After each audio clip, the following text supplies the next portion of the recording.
the gentleman from South Carolina, the chairman of the Oversight and Government Reform Committee, Mr. Gowdy, for 5 minutes. Thank you, Chairman Goodlatte. Director Wray, somewhere today, a group of our fellow citizens will be asked if they can be fair, impartial, free of bias before they sit in judgment of others on a jury. Even in the smallest of courtrooms where there are nothing but empty seats and no television cameras.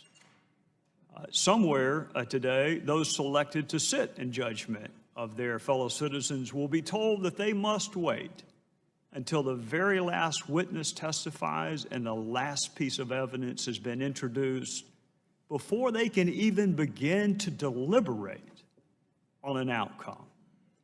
So if our fellow citizens should be impartial and free of bias, and if our fellow citizens must wait until the last piece of evidence is introduced, the last witness is called, before they can reach a verdict, a conclusion, an outcome, then I don't think it's asking too much that the Department of Justice and the FBI do the same thing.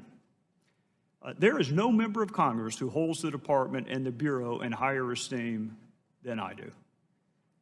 There are others who hold you in high esteem, but I would take second place to no one. And I have defended the department and the Bureau when, frankly, it was pretty damn lonely to do so. When my Democrat friends were asking that Jim Comey be prosecuted for a Hatch Act violation about this time last year, they now want him canonized, but this time last year they wanted him prosecuted for a Hatch Act violation. When your predecessor sat right where you're sitting and was embroiled in a fight with this little tiny startup company called Apple, I was on the side of the Bureau. When there are calls for special counsel, even today, I reject them because I trust the women and men of the Department of Justice and the Bureau, the professionals that we hired to do their job. And the vast majority of line prosecutors and line agents are exactly what you described in your opening statement. They are exactly what you described. But unfortunately, the last 2 years have not been good years for the Bureau, and they have not been good years for the department. We had an attorney general meet with the spouse of a target of an investigation on the tarmac and asked that an investigation be called something other than an investigation, but be called a matter. We've had an attorney general recuse himself from the largest, most significant investigation currently in his office. We had the director of the FBI appropriate a major charging decision away from the Department of Justice because he was concerned that the public wouldn't have confidence if the Department of Justice handled that decision themselves. We had an FBI director write 2 politically volatile letters weeks before an election. We had an FBI director memorialize conversations he had with the President of the United States because he didn't trust the President's recall of those conversations. And I think what frustrates some folks is when Director Comey wanted special counsel for President Trump, he leaked one of those memos. When he didn't have confidence in Loretta Lynch, we didn't hear a word about it. There were no leaks that prompted special counsel when he didn't trust Loretta Lynch. There were leaks when he decided he didn't trust President Trump. We've had an acting AG fired. We've had the director of the FBI fired. And we can't manage to find prosecutors who haven't donated to presidential candidates. Out of all the universe of prosecutors that you used to work with, and I used to work with, and Johnny Ratcliffe used to work with, we can't find a dozen that haven't donated to major political candidates. And now we have Special Agent Strzok. It was the Inspector General, not the Department of Justice, not the Bureau who found these texts. It was the Inspector General. And I share your confidence in his objectivity. I share it. But it shouldn't have been the Inspector General that had to bring this to our attention 12 months after it happened.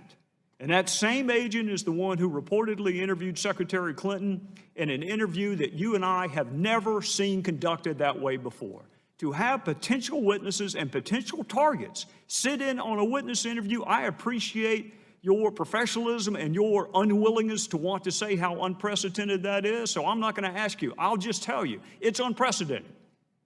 And that same agent is alleged to have been the one that changed the language. You're right, they are synonyms. Extremely careless is a synonym for grossly negligent, which begs the question, why change it? But you and I know why it was changed. It was changed because the statute says grossly negligent. And if you're not going to charge someone, God knows you don't want to track the statute with the language that you use. That would be stupid. What's also stupid is to do that memo 2 months before you've interviewed the target. That memo was drafted before the last witness was interviewed. Director, it was drafted before the target of the investigation was even interviewed. Which makes people wonder, was the decision made before the interviews were finished? And now we believe that that same agent is also involved in the investigation into President Trump and his campaign, and may have interviewed Michael Flynn. That hasn't been confirmed, and we don't know what role, if any, he took in the preparation of documents for court filing. So I'm going to say this because I'm out of time, and I appreciate the chairman's patience with me. You have a really important job. When all else fails in this country, we want to be able to look to the FBI. We want to be able to look to the Department of Justice. When all the other institutions we trust, including Congress, appear to be broken, we want to be able to look to you. It's been a really bad 2 years. I am counting on you to help answer our questions in Congress, our fellow citizens' questions, but I am more than anything counting on you to go back to work for that blindfolded woman holding a set of scales that really doesn't give a whit about politics. That's the FBI that I want. Time, gentleman, has Mr. expired. Chairman, The director Mr. is Chairman, welcome to respond. Just a 30-second response. First, let me say, Congressman Gowdy, I'm well aware of your longstanding support for the Bureau and the Department, and I want you to know we appreciate it. And second, I want to assure you and every other member of this committee that there is no scenario under which I would have taken the President's nomination if I were not committed to the kind of independent, impartial, objective, and professional pursuit of the facts. I wouldn't be here if I weren't committed to that, and I can give this committee that commitment.